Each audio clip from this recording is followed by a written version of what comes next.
Hola a todos, hoy le vamos a hablar sobre el relativismo cultural, pero para entender qué es relativismo cultural, primero empezamos a definir qué es cultura. Cultura se refiere al conjunto de bienes materiales y espirituales de un grupo social, transmitido de generación en generación a fin de orientar las prácticas individuales y colectivas.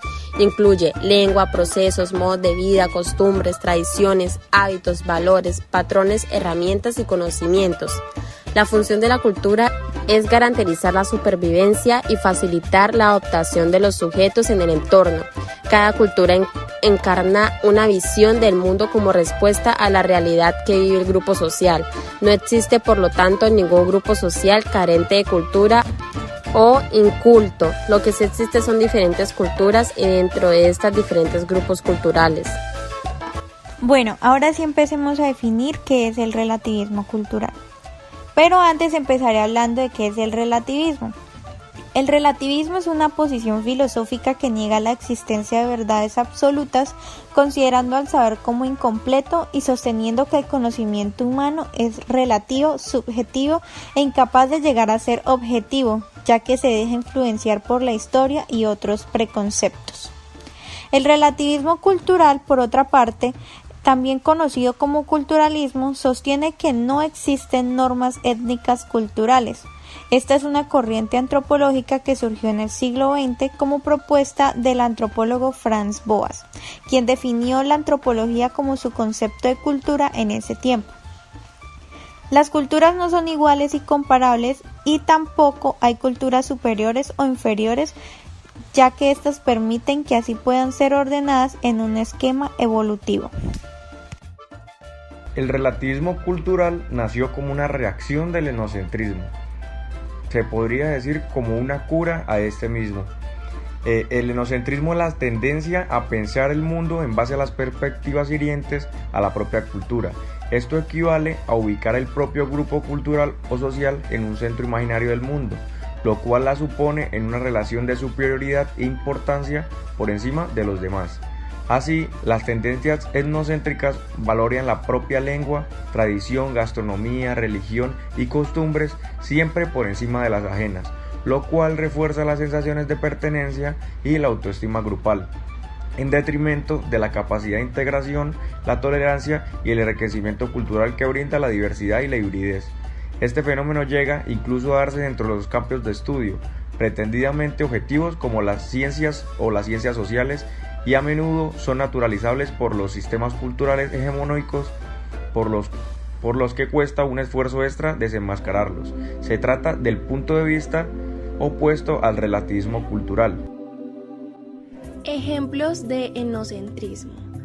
La conquista de América, ya que la relación de violento irrespeto y trato esclavizante que los colonos europeos dieron a los aborígenes americanos durante la conquista del continente es un caso extremo de etnocentrismo cuando no simplemente de racismo, por lo que los conquistadores ignoraron la presencia de las complejas culturas aborígenes y les impusieron su religión, lengua y modos de vivir. Otro caso extremo de etnocentrismo es la Guerra Santa, que grupos radicales islámicos afiliados al territorio de Estado Islámico emprendieron contra Occidente durante la primera década del 2000, pues los fanáticos pretenden aplicar su código religioso al mundo entero.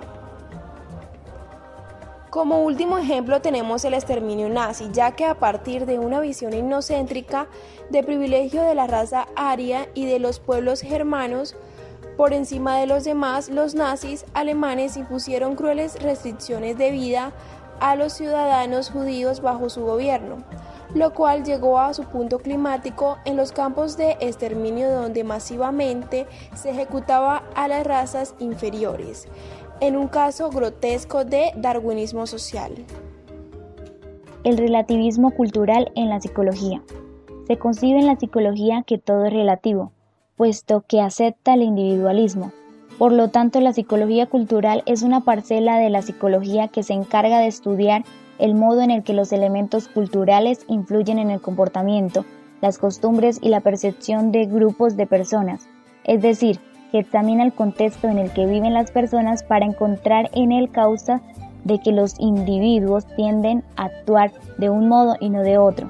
También la psicología cultural pretende explicar el comportamiento humano no en términos de representaciones mentales individuales, sino en términos de las actividades prácticas y colaborativas que las personas realizan conjuntamente con los sistemas compartidos de artefactos materiales.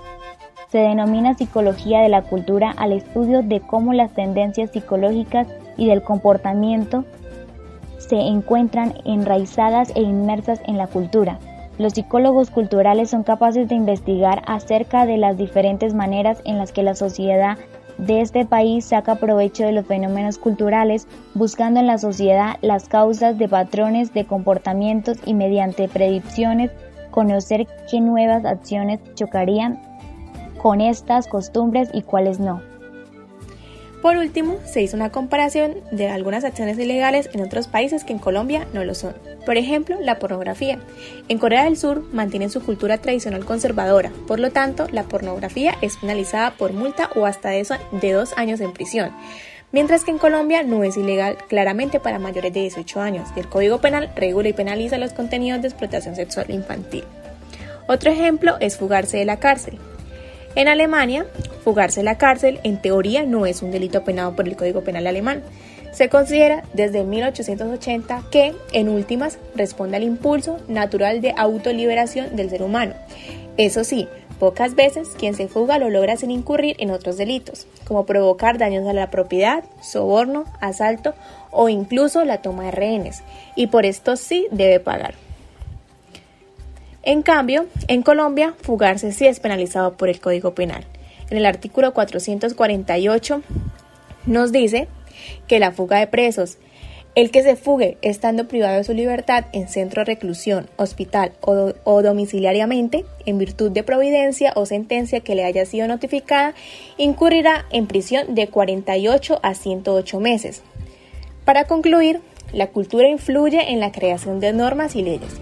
Cada país tiene concepciones distintas de las acciones que se consideran un delito o no. Esto puede ser aceptado siempre y cuando no se vean amenazados los derechos fundamentales del ser humano.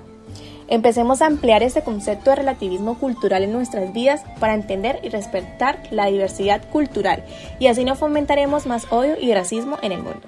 Muchas gracias.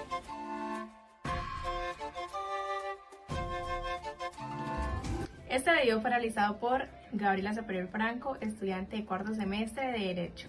Y por Isabel Herrera Perosa, estudiante de cuarto semestre de Derecho. Lady Joana Sierra Gómez, quinto semestre de Psicología.